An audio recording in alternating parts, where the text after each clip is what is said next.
प्रभु का धन्यवाद हो आज के दिन के लिए कि प्रभु ने हम सब पर अपना अनुग्रह किया है।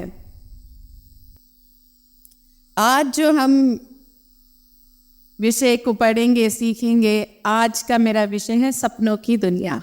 कितना अच्छा है ना। तो आप पीछे ताली भी बजा दी उसमें। सपने देखना सबको बहुत अच्छा लगता है। कुछ लोग जागते हुए सपने देखते हैं और कुछ लोग सोते हुए। जो जागते हुए सपने होते हैं ना, वो तो हम बनाते हैं, हम देखते हैं जो हमें अच्छा लगता है, और वो पूरे भी नहीं होते हैं जागते हुए सपने जो हम देखते हैं, क्योंकि वो हम अपनी इच्छा से देखते हैं। मगर वो सपने जो हम सोते हुए देखते हैं, वो हमारी नींद का, जब हम सोते हैं, बड़ा खूबसूरत हिस्सा होता है। क्यों? क्योंकि अगर अच्छे आ जाते हैं तो सुबह उठकर हमारा मूड बहुत अच्छा होता है, बड़ा खुशी से उठते हैं, आज मैंने बड़ा अच्छा सपना देखा। और अगर खराब देखते हैं तो हमें सारा दिन टेंशन में बीत जाता है, मैंने बड़ा खराब सपना देखा। तो सपने जो है हमारी जिंदगी का एक भाग है। मैं सिर्फ जिंदगी नहीं बोलूंगी बल्कि हमारे आत्मिक जीवन का, क्योंकि सपना वो माध्यम है जिसके माध्यम से परमेश्वर हमसे बातें करते हैं, हम सबसे बातें करते हैं। कुछ लोग परमेश्वर के इस माध्यम को समझते हैं और कुछ लोग नहीं समझते। सपनों के द्वारा परमेश्वर हमारा मार्गदर्शन करते हैं।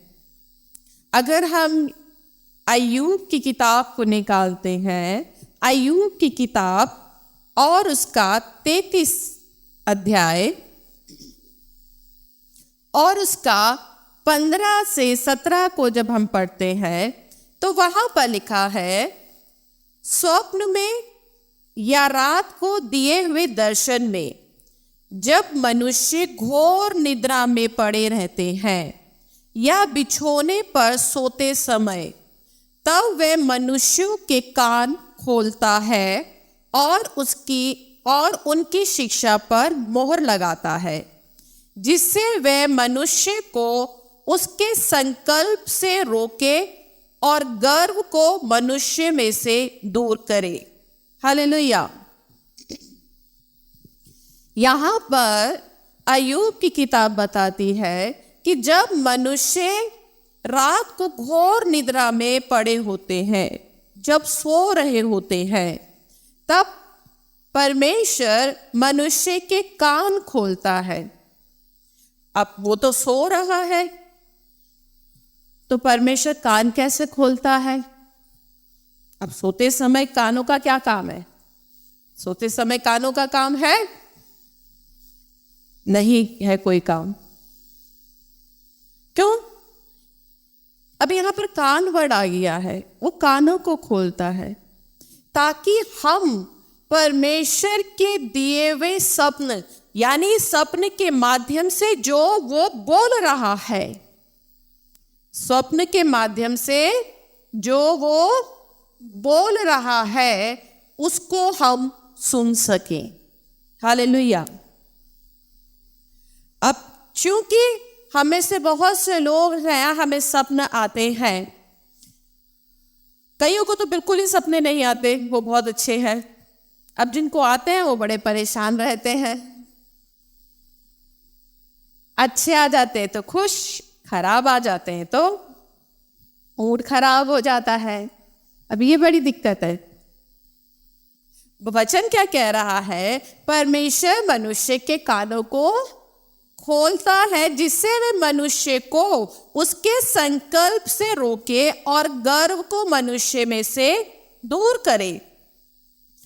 जब हम सो रहे होते हैं तब परमेश्वर स्वप्न के माध्यम से हमसे बात करता है ताकि वो हमें हमारे संकल्प से रोके। संकल्प यानी हमने जिस भी गलत काम को करने का निर्णय किया है या जो डिसीजन हमने लिया है या जो जीवन हम जी रहे हैं उससे परमेश्वर हमें रोके और गर्व को मनुष्य में से दूर करे। गर्व यानी घमंड, यानी अगर किसी मनुष्य के जीवन में किसी प्रकार की कोई भी गलत धारणा है, गलत फहमी है, घमंड है या किसी भी प्रकार का कोई गलत विचार है, तो उस मनुष्य के जीवन से वो विचार, वो घमंड दूर किया जा सके। स्वप्न के माध्यम से परमेश्वर मनुष्य को चिताता है, वार्निंग देता है। स्वप्न के माध्यम से परमेश्वर अपनी योजना बताता है, प्लानिंग बताता है, फ्यूचर की प्लानिंग बताता है। परमेश्वर बताता है कि फ्यूचर में मैं तुम्हारे साथ क्या करने जा रहा हूं। परमेश्वर स्वप्न के माध्यम से चिताता भी है, जैसे नबूकदनेस्सर को चिताया था। जैसे परमेश्वर ने नए नियम में यूसुफ को चिताया था, जब उसको पता चला कि मरियम गर्भवती है, जो भी कुंवारी है, तो उसने चुपके से त्याग देने की मनसा करी। तब क्या हुआ? स्वर्गदूत स्वप्न में आया और स्वर्गदूत ने उसे चिताया कि तू उसे मत त्याग। उसने चिताया और उसके बाद में जब प्रभु यीशु मसीह का जन्म हो गया और हेरोदेस ने जब बालक यीशु को मारने की कोशिश करी, तब फिर स्वर्गदूत ने आकर उसको चिताया कि जा, बालक को लेकर गली चला जा। और मजूसियों को भी चिताया कि जिस मार्ग से तुम आए हो उस मार्ग से मत जाना। चेतावनी देता है कि यानी जब कभी हमारे जीवन में कोई भी अप्रिय घटना, दुर्घटना या कोई भी बात होने जा रही होती है, तो परमेश्वर स्वप्न के माध्यम से हमसे बातें करते हैं, हमें चिताते हैं। और स्वप्न के माध्यम से परमेश्वर हमें हमारी भावी योजनाएं, भविष्य बताते हैं, हमसे बातें करते हैं। सारे सपने जो होते हैं वो प्रभु की ओर से नहीं आते हैं। अब आप डेली सोते हो, डेली आपको बहुत कुछ दिखाई देता है, तो इसका मतलब ये नहीं है कि जितने भी सपने आ रहे हैं आप कहो प्रभु मुझसे बातें कर रहा है। एक बार एक बहन ने सपना देखा। अब सपना देखा या क्या देखा मुझे नहीं पता। उस बहन की लड़ाई अपने पति से हो गई। अब सपने में उसने क्या देखा? उसने कहा प्रभु ने मुझे सपना दिखाया और मुझसे कहा कि तू अपने पति से बोल कि वो तेरे से नाक रगड़ के माफी मांगे। अब मुझे नहीं पता ये सपना किसने दिखाया। ऐसा सपना तो प्रभु बातें नहीं करते। वो बहन बड़े होकर मुझसे कह रही कि मुझे प्रभु ने बोला कि तू अपने पति से बोल कि जब तक नाक रगड़ के माफ़ी नहीं मांगेगा वो तेरे से, मेरी बेटी से, तब तक मैं उसे माफ़ नहीं करूँगा। तो इस तरह के सपने जो है, आप कोई भी खिचड़ी अगर सपने में पका लोगे तो वो प्रभु की ओर से नहीं होती है ना। सपने कई बार हम अपने विचारों के माध्यम से देखते हैं। अब आप दिन में बहुत कुछ सोचते हो, बहुत कुछ देखते हो, तो आपके सपने में जो कुछ भी दिन भर की घटनाएं होती हैं, हमारे दिमाग के लिए बोलते हैं चेतन मन और अवचेतन मन, कॉन्शियस माइंड और सबकॉन्शियस माइंड। जो कुछ हमारा दिमाग जो देखता है, दिमाग का एक हिस्सा होता है सबकॉन्शियस माइंड, वो उन चीज़ों को रिकॉर्ड कर लेता है। आप बहुत सी चीज़ें देखते हो और देख के आप भूल जाते हो, सब कुछ आपको याद नहीं रहता है, मगर दिमाग का कुछ हिस्सा ऐसा होता है जिन चीज़ों को आप तो भूल चुके हो, मगर आपके सबकॉन्शियस माइंड ने उन चीज़ों को रिकॉर्ड कर लिया है। वो आपको याद नहीं है, मगर आपके मन के एक कोने में वो चीज कहीं ना कहीं स्टोर हो गई है, और जब आप सोते हो तब कहीं भूले भटके वो विचार आपके मन को फिर आता है और वो स्वप्न में वो बातें दिखाई देती हैं। अगर घर में शादी का माहौल होता है तो आपको सपने शादी के ही आते हैं। आप शादी की शॉपिंग कर रहे हो, हैं? आप शादी के लिए कपड़े खरीद रहे हो, आपकी शादी में हंगामा हो गया है, लड़ाई झगड़ा हो गया है, अब ऐसे ही सपने आएंगे। घर में अगर लड़ाई झगड़ा चल रहा है, घर में हालात तंग चल रहे हैं, तो आपके सपने में इसी तरीके के सपने आते हैं। ऐसा क्यों होता है? क्योंकि दिमाग का एक हिस्सा जो कहते हैं अवचेतन मन, सबकॉन्शियस माइंड, उसने बहुत सी चीजें देखकर, जिसे आपने देखकर अनदेखा कर दिया, मगर उसने उस चीज को रिकॉर्ड कर लिया। और जब आप रात को सोए तब उसने उन्हीं बातों का कुछ हिस्सा आपको सपने में दिखाया। अब आपको चिंता हो गई, भैया शादी में हंगामा होने जा रहा है, मेरे पति कल भी लड़े थे, सपने में आया वो तो आज भी लड़ने जा रहे हैं। भाई इसका मतलब ये नहीं होता है ना। वचन में क्या लिखा है, सभोपदेश की किताब क्या बोलती है, 5 उसका 3 पद क्या बोलता है, क्योंकि जैसे कार्य की अधिकता के कारण स्वप्न देखा जाता है, वैसे ही बहुत सी बातों का बोलने वाला मूर्ख ठहरता है। वचन क्या कह रहा है? जैसे कार्य की अधिकता के कारण स्वप्न देखा जाता है, यानी बहुत सारे कार्य, बिजनेस, मतलब बहुत ज्यादा बर्डन काम का, आपके बहुत ज्यादा विचार है। एक संसारिक मनुष्य होता है जिसके मन जो होता है चंचल मन होता है, उसके दिमाग में बहुत सारी चीजें चल रही होती है, बहुत ज्यादा सोच विचार होता है। जब हम बहुत ज्यादा सोच विचार करते हैं तो वचन क्या बता रहा है, कार्य की अधिकता के कारण स्वप्न देखा जाता है। यानी बहुत ज्यादा अगर आप अपने जीवन में, अपने विचारों में सोच विचार कर रहे हैं, बहुत ज्यादा आप ख्याल दिन में भी बूंद रहे हैं, दिन में जागते हुए भी सपने देख रहे हैं, सोते तो देखते ही हैं, जागते हुए भी सपने देख रहे हैं, तो आपका मन आपको सपने दिखाता है। वो सपने परमेश्वर नहीं दिखाता है। दूसरे सपने आते हैं जो शैतान हमें दिखाता है। अब शैतान भी हमें कई बार सपने में आकर हमारे सपनों पर अधिकार कर कर हमें सपने दिखाता है। परमेश्वर जो सपने दिखाते हैं, आप हमेशा याद रखना,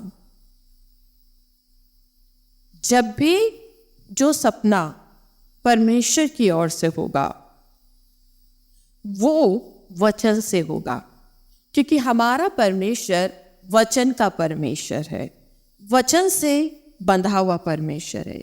वचन से बाहर वो कभी भी नहीं जाता।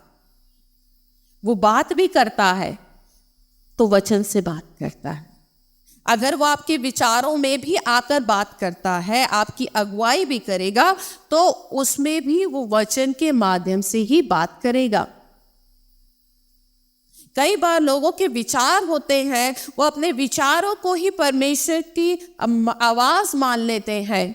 उसमें कहीं पर भी प्रभु का वचन ऐसा नहीं होता कि कहीं उनका वचन, परमेश्वर के वचन के द्वारा वो कुछ ऐसी बात कर रहे हैं। याद रखें, शैतान बहुत बार हमारे स्वप्नों में आकर हमें सपने दिखाता है। एक सपने होते हैं जो हम अपने विचारों से देखते हैं, दूसरे सपने जो शैतान दिखाता है। जकरिया नबी की किताब और उसका 10वां अध्याय और उसका 2 पद, क्योंकि ग्रह देवता अनर्थ बात कहते हैं और भावी कहने वाले झूठा दर्शन देखते और झूठे स्वप्न सुनाते और व्यर्थ शांति देते हैं। हालेलुया। ग्रह देवता अनर्थ बात कहते हैं। ग्रह देवता कौन से? आपको पता है ना ग्रह देवता? दुष्ट और वो जिनको अभी तक मानते आए हैं, है ना, वही तो है ग्रह देवता। वो क्या कर रहे हैं? झूठा, और वो झूठ अनर्थ बात कहते हैं और भाभी कहने वाले झूठा दर्शन दिखाते हैं, झूठे स्वप्न सुनाते हैं। झूठे स्वप्न यानी ऐसे सपने जो पूरे नहीं होते, जिनमें कोई सत्यता नहीं होती है, कोई सच्चाई नहीं होती है। मगर जो स्वप्न परमेश्वर दिखाते हैं, जब परमेश्वर आपसे स्वप्न के माध्यम से बात करते हैं, तो परमेश्वर स्वप्न का मतलब, स्वप्न के यानी स्वप्न के बारे में जो भी प्रभु आपसे बात करेंगे वो वचन से बात करेंगे। वचन से बाहर परमेश्वर कुछ भी बात नहीं करेंगे। आज की कलीसिया नए नियम की कलीसिया है, पवित्र आत्मा पाई हुई कलीसिया है। और अंत के समय की कलीसिया के विषय में प्रेरितों के काम में कहा गया है 2 अध्याय में, और उसका 17 पद जब आप पढ़ते हैं, परमेश्वर कहता है अंत के दिनों में ऐसा होगा कि मैं अपना आत्मा सब मनुष्य पर उंडेलूंगा। तुम्हारे बेटे और तुम्हारी बेटियां भविष्यवाणी करेंगी और जवान दर्शन देखेंगे और पुरनिये स्वप्न देखेंगे। हालेलुया। यानी अंत के समय की कलीसिया के टाइम पर, जब अंत का समय आएगा, तब परमेश्वर स्वप्न के माध्यम से प्रभु हमसे बात करेंगे। आज पवित्र आत्मा पाई हुई कलीसिया है। आप में से बहुत से लोग हैं जिन्होंने पवित्र आत्मा को पाया है, पवित्र आत्मा का अभिषेक पाया है, और परमेश्वर उन लोगों से स्वप्न के माध्यम से बात करेगा, प्रभु ने कहा है। कई बार परमेश्वर जिन लोगों को, अन्य जाति लोगों को भी, जो सच्चाई को ढूंढ रहे हैं, सत्यता को नहीं मानते, यीशु मसीह पर विश्वास नहीं करते, मैंने बहुत सी ऐसी गवाहियां देखी है जहां परमेश्वर ने स्वप्न के माध्यम से उन लोगों से बातचीत करी है कि मैं सत्य हूं, मैं जीवन हूं, सत्य में ही हूं। और उन्होंने यीशु मसीह को स्वप्न में पाकर उसे अपना व्यक्तिगत उद्धारकर्ता माना। परमेश्वर स्वप्न के माध्यम से हमसे बात करता है।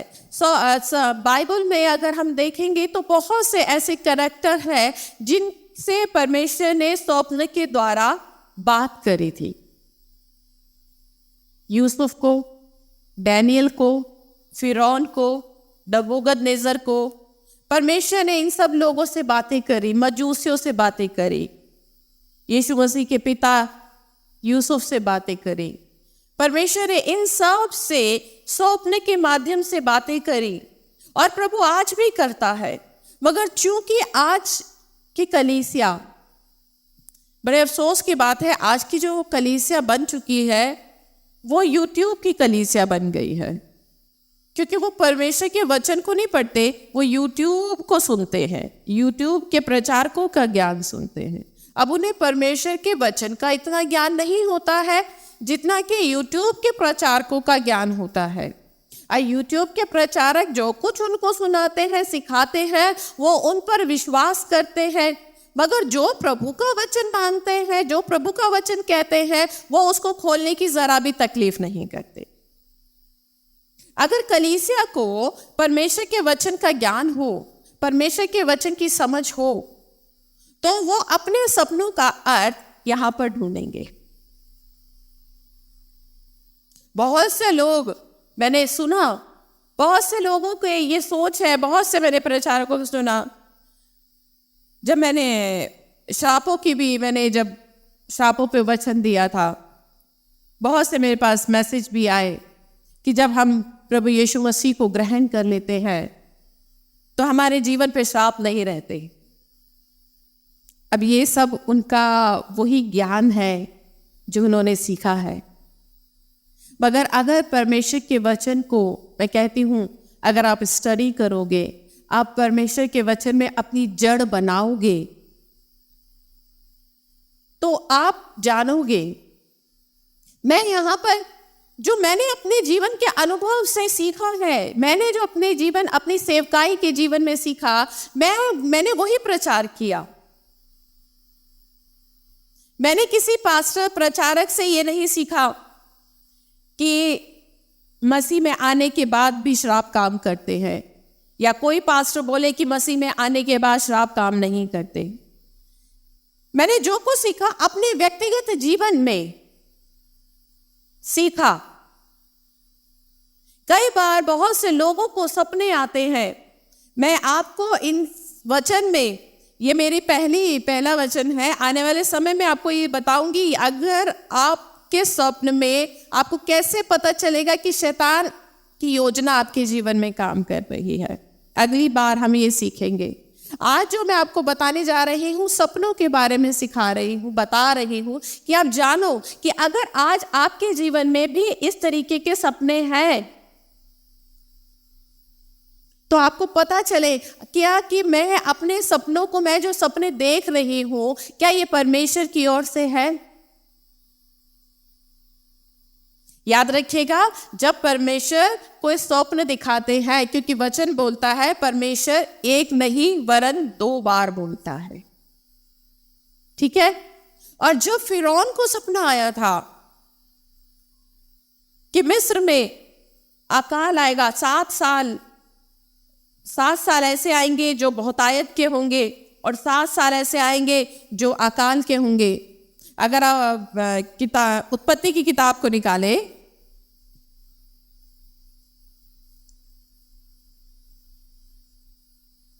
उत्पत्ति की किताब और उसका 41 चैप्टर,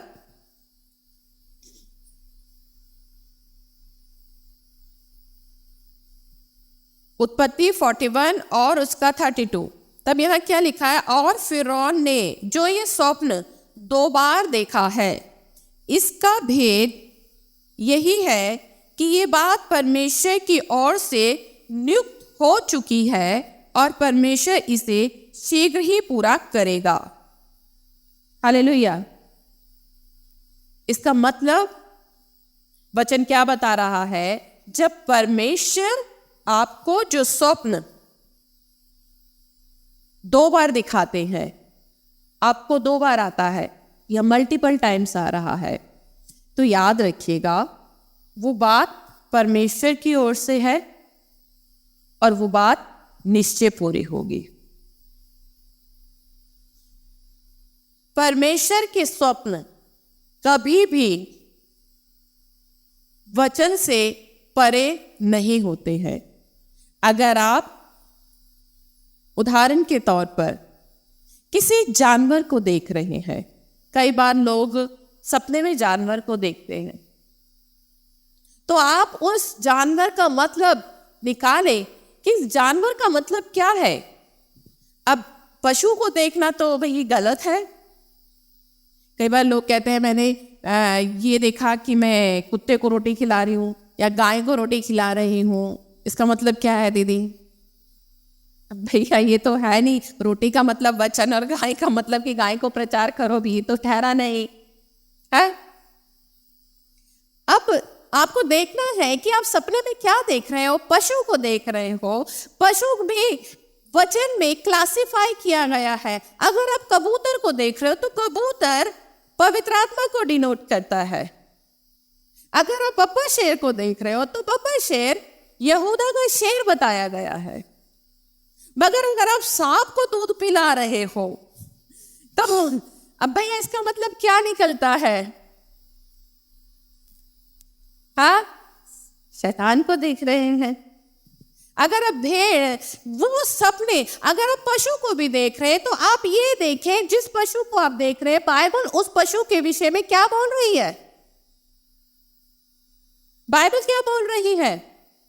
अगर आप शेर को देख रहे हो तो शेर कौन सा देख रहे हो? पहले तो ये देखो, बब्बर शेर देख रहे हो या चीता देख रहे हो?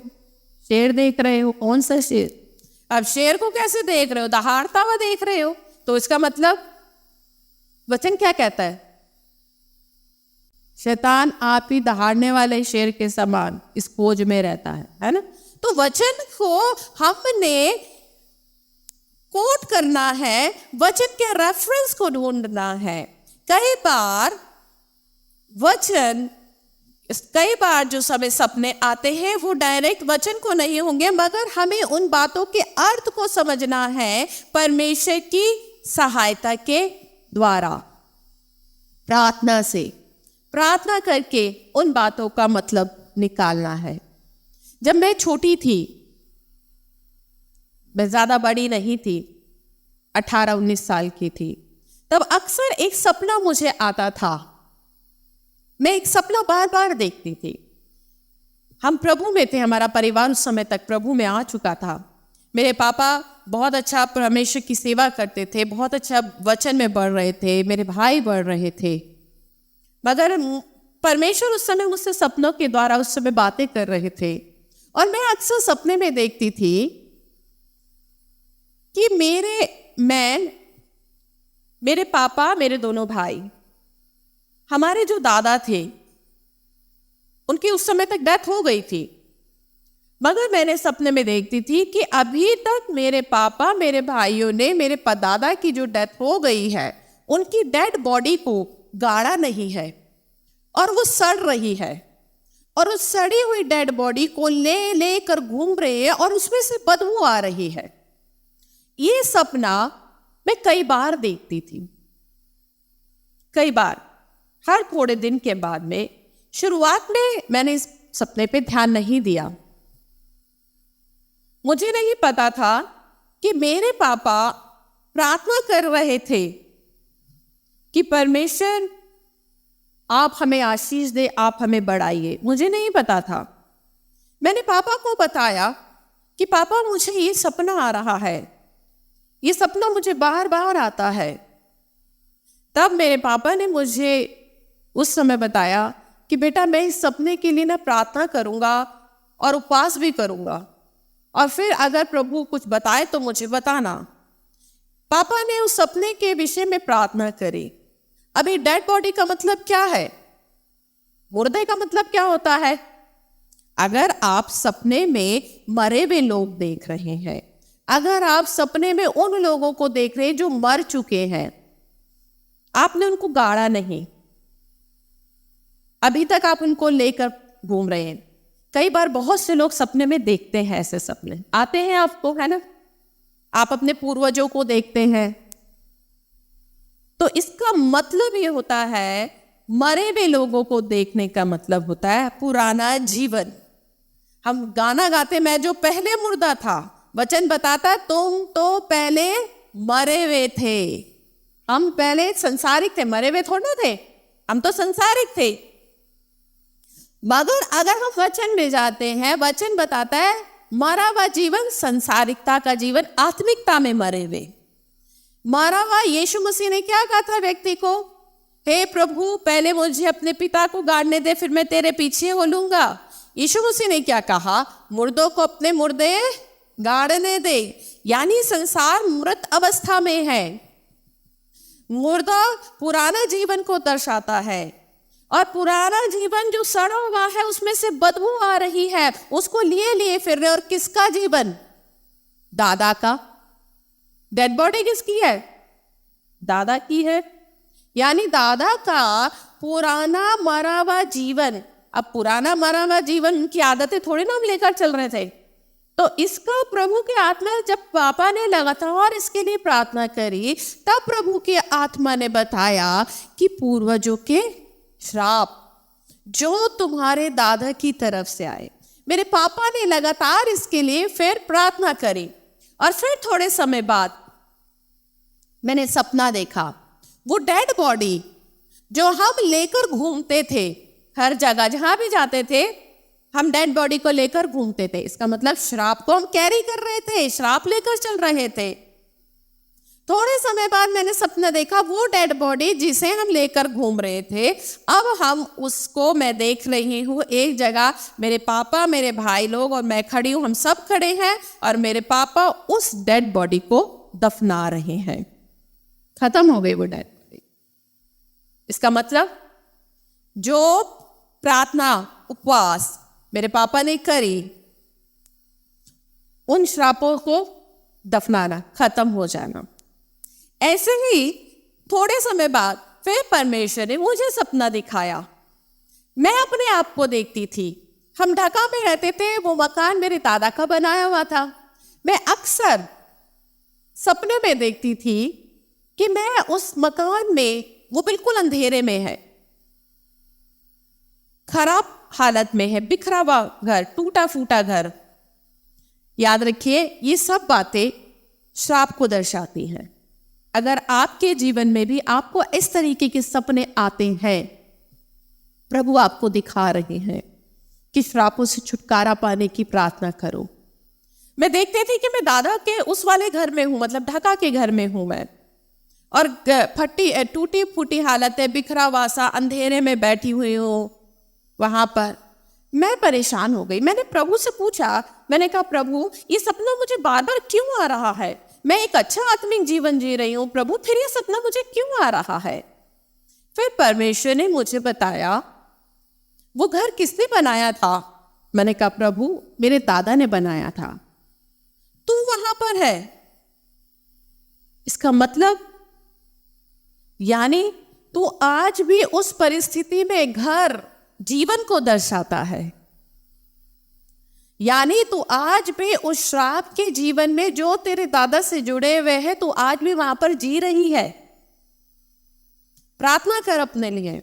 मैंने फिर प्रार्थना करी, उपवास रखकर मैंने प्रार्थना करी। फिर थोड़े समय बाद वो सपना हट गया। मैंने अपने आप को इस वाले मकान में देखा। ये पूरा अंधेरे में है, उजड़ा है, सुनसान पड़ा है, और मैं यहां पर हूं। अब मैं ढाका में नहीं थी, अब मैं यहां पर थी। मैंने फिर प्रभु से प्रार्थना करी, प्रभु अब ये क्यों आया? प्रभु ने कहा ये घर किसने बनाया था? मैंने कहा मेरे पापा ने। अब मैं कहां पर हूं? हाँ, वो श्राप जो मेरे पापा के द्वारा मेरे जीवन में आए थे। परमेश्वर ने कहा अब तो इसके लिए प्रार्थना कर। अब देखो, मेरे पापा ने, जब मैं बच्ची थी, 18-20 साल की थी, तब मेरे पापा ने अपने पूर्वज, अपने पिता के श्रापों को माफी मांगी, काट दिया था अपने श्रापों के लिए। मगर कुछ साल बाद परमेश्वर ने मुझे वो चीज दिखाई, जबकि मेरे पापा तो श्रापों से मुक्त हो गए थे, मगर अब मैं वहां पर थी। यानी यह बात हर एक जन की व्यक्तिगत है। अगर पिता ने पापों के श्रापों की क्षमा मांग ली, तो इसका मतलब ये नहीं है कि बच्चों को मानने की जरूरत नहीं है। बच्चों को भी मानना पड़ेगा। आप समझे? अगर माता पिता ने पापों की श्राप मान लिए, पापों की क्षमा मांग लिए, तो बच्चों को, इसका मतलब ये नहीं है राशन की दुकान तो है नहीं, मम्मी जी गई और पूरे घर का राशन उठा के ले आई है, सभी खा लेंगे। अब यहाँ पर परमेश्वर के यहाँ पर राशन का हड़ का चक्कर तो है नहीं कि एक जना जाओ और पूरे घर की मुक्ति पालो। यहाँ तो व्यक्तिगत है, जो उसकी छत्र छाया के नीचे आएगा उसका उद्धार हो जाएगा, चाहे पापा आए, मम्मी आए, बेटा आए, बेटी आए। मेरे पापा ने तो क्षमा मांग ली थी, मगर प्रभु ने मुझसे कहा अब तू है, तू क्षमा मांग। फिर थोड़े समय बाद मैंने सपना देखा। मैं लगातार प्रार्थना करती गई। मैंने सपना देखा कि मैं अपने आप को एक बोतल में बंद कर रही हूं और एक जगह गई हूं, अपने पुराने घर में गई हूं और वहां पर उसको गाड़ कर आ गई हूं कि तू अब यहां पर कभी भी नहीं निकलेगी यहां से। और प्रभु ने मुझे बताया कि अब तू फ्री हो गई है, और मैं फ्री थी। यानी पुराना जीवन, पुराना टूटा हुआ घर, सुनसान पड़ा हुआ। कई बार बहुत से लोग इस तरीके के सपने देखते हैं। अभी एक बहन ने सपना देखा, उस बहन ने मुझे बताया एक परिवार के लिए सपना देखा। उसने कहा कि दीदी मैंने सपना देखा है इस परिवार के लिए कि इस परिवार के जो मुखिया है, इस परिवार के मुखिया मर चुके हैं और उन्हें मरे हुए भी 10-12 साल हो गए, और आज ये पूरा परिवार उनकी डेड बॉडी से लिपट कर आज भी रो रहा है, लिपटा हुआ है आज भी। इसका मतलब क्या हुआ? डेड बॉडी यानी वो पूरा परिवार, और उसने वहां पर पूरे परिवार को देखा। मरे हुए की पत्नी को देखा, बेटों को देखा, बेटी को देखा, बेटी के बच्चों को देखा, बेटे को देखा, बहुओं को भी देखा और पोतों को भी देखा। पूरा कुंबा मरे हुए व्यक्ति की लाश से आज भी लिपटा हुआ है। इसका मतलब वो पूरा परिवार मसीह में है, मसीह में आ गया है, मसीह में जी रहा है वो। मतलब मगर तो भी एक अभिषिक्त जन ने जब उस परिवार के लिए सपना देखा है तो ये बात किस बात को दर्शाती है? यानी आज भी कहीं ना कहीं उस परिवार के जीवन में, उस परिवार ने भले ही यीशु मसीह को उद्धार करता तो मान लिया हो, मगर पूर्वजों के श्रापों की प्रार्थना, माफी की प्रार्थना, उनसे छुटकारे की प्रार्थना अभी तक नहीं मांगी। वचन में लिखा है मांगो तो दिया जाएगा, जो मांगता है वो पाता है। अब तुम मांगते ही नहीं हो तो पाओगे कहां से? अब पापों की क्षमा जब से मसीह में आए हो मांगी ही नहीं है। जब से आए हो बस लाला बनिए की दुकान के समय चंगाई दे दे, ये दे दे, वो दे दे, यही मांगने में लगे रहते हो। अब भैया जब पाप श्रापों से छुटकारा मांगोगे प्रभु तभी तो देगा। ये तो है नहीं, परमेश्वर के देने में तो कमी है नहीं। श्रापों से छुटकारा नहीं मांगते। जब से आए हैं या तो चंगाई दे दे, या नौकरी दे दे, या पैसा दे दे, कर्ज दे दे, ये दे दे, वो दे दे, यही मांगते रहते हैं हम। अब बिना मांगे तो प्रभु नहीं देता। बिना रोए तो माँ भी बच्चे को दूध नहीं पिलाती है। अगर बच्चा सो रहा हो तो वो भी सोचती है सोता रहे आराम से, मैं काम निपटा लूं, फोन चला लेती हूँ, रील देख लेती हूँ। आजकल की माँ यही करती है, बच्चा सो रहा है तो फोन ही चला लो, चलो थोड़ी देर रील देख लो। अब भैया वो तो परमेश्वर है। अगर आप उससे श्रापों की माफी नहीं मांगोगे तो वो कहां से दे देगा? हालेलुया। सो हमें जब परमेश्वर इस तरह के सपने दिखाए, और विशेषकर अगर आप कई बार एक चीज और देखते हैं लोग सपने में, अपना पुराना जीवन देखा आपने, देखते हो ना पुराना जीवन कि हम पहले कैसे थे। मैं अपना पुराना जीवन देखती हूँ। कई बार लोग बोलते हैं मैं अपना पुराना जीवन देख रही हूँ, या मेरा पति का मैं पुराना जीवन देख रही हूँ। वो दर्शाता है श्रापों को। क्षमा मांगने की जरूरत है। अगर आप सपने में पुराना जीवन, पुराना मनुष्यत्व, वचन में क्या लिखा है? पुराने मनुष्यत्व को उतार डालो, पापों में मर जाओ। जब आप मर चुके हो तो वो आपको बार बार सपने में क्यों दिखाई दे रहा है? इसका मतलब अभी मरे नहीं है, मरने की जरूरत है। अगर इस तरह के सपने आपको आ रहे हैं तो ध्यान रखें, ये सपने परमेश्वर आपको बता रहे हैं, आपका मार्गदर्शन कर रहे हैं, क्योंकि वो आपको छुटकारा देना चाहता है, वो आपको आशीषित करना चाहता है। मगर श्राप एक ऐसी कहते हैं रुकावट होती है जो सारी आशीषों को ब्लॉक करके रखती है, रोक कर रखती है। मैं अपने पापा की गवाही दूं, जब तक मेरे पापा के जीवन में श्राप था, जैसा मैंने आपको बताया, हमने एक जीवन भर कभी भी अपने पापा की कमाई को नहीं देखा था। मेरे पापा कमाते थे, नौकरी करते थे, तो कभी तनख्वाह हाथ में नहीं आती थी। अपना काम किया, तो कभी कुछ नहीं बनता था। हमने कभी भी अपने पापा की कमाई का, मैं ये बोलूं कि कपड़ा भी पहना हूं, इवन यहां तक कि एक बार मेरे पापा भी इस बात का अफसोस कर रहे थे, जब श्राप आता है, जब तक इंसान के जीवन में श्राप होता है, वो आपको फलने नहीं देता। मेरे पापा को इस बात का अफसोस था कि मैंने कभी अपने बच्चों को नया कपड़ा नहीं पहना पाया। मगर जब मेरे पापा ने श्रापों की प्रार्थना, श्रापों से मुक्त हो गए, तब मुझे याद है मेरे पापा हमारे हाथ में पैसा देते थे, पॉकेट मनी देते थे, 1000 रुपये। मैं आपको 20 साल पुरानी बात बता रही हूँ, उस समय 1000 रुपया भी बड़ी बात होती थी, है ना। 1000 रुपया मेरे पापा के लिए कोई मायने नहीं रखता था। मेरे पापा ना सिर्फ हमें देते थे मगर दूसरों की भी मदद करते थे। अपने क्षेत्र जहां पर वो सेवा करने जाते थे, उन लोगों को भी खर्चा पानी उनके खर्चे के लिए देते थे, दूसरों को भी देते थे। तब मेरे पापा के हाथ में पैसा रहता था और हर समय रहता था। तब पापा कभी ये नहीं कह पाते थे कि मेरे पास में पैसा नहीं है। श्राप जो होता है ना, आपको पनपने नहीं देता है।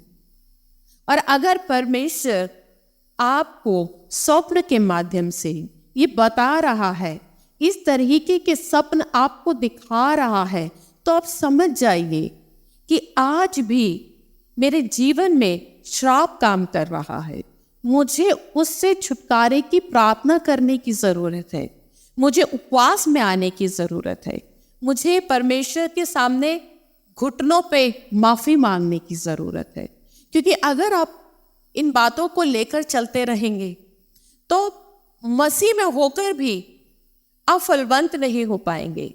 वचन में लिखा वो हमें फलवंत करने के लिए आया, बहुतायत का जीवन देने के लिए आया।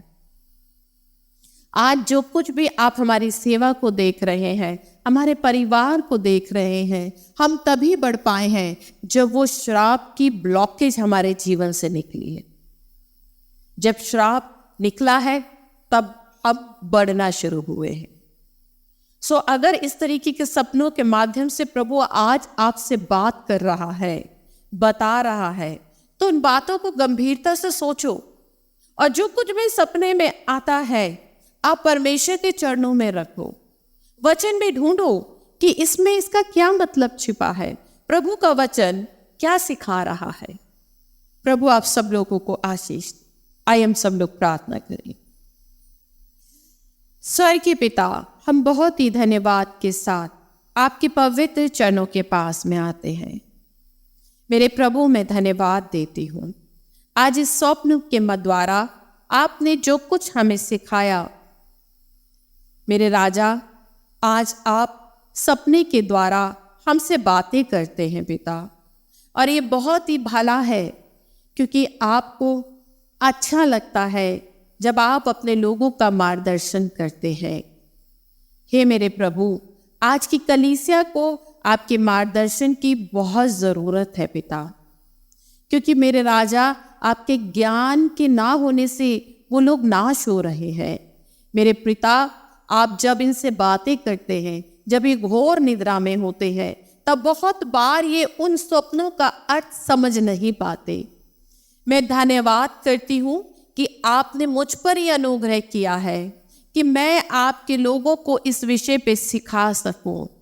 मैं विनती करती हूँ आप मुझे भी अपने ज्ञान और समझ में और बढ़ाइए, ताकि आपके लोगों का मार्गदर्शन हो सके और वो उन बातों को जान सके, सीख सके जब आप उनसे बातें करते हैं।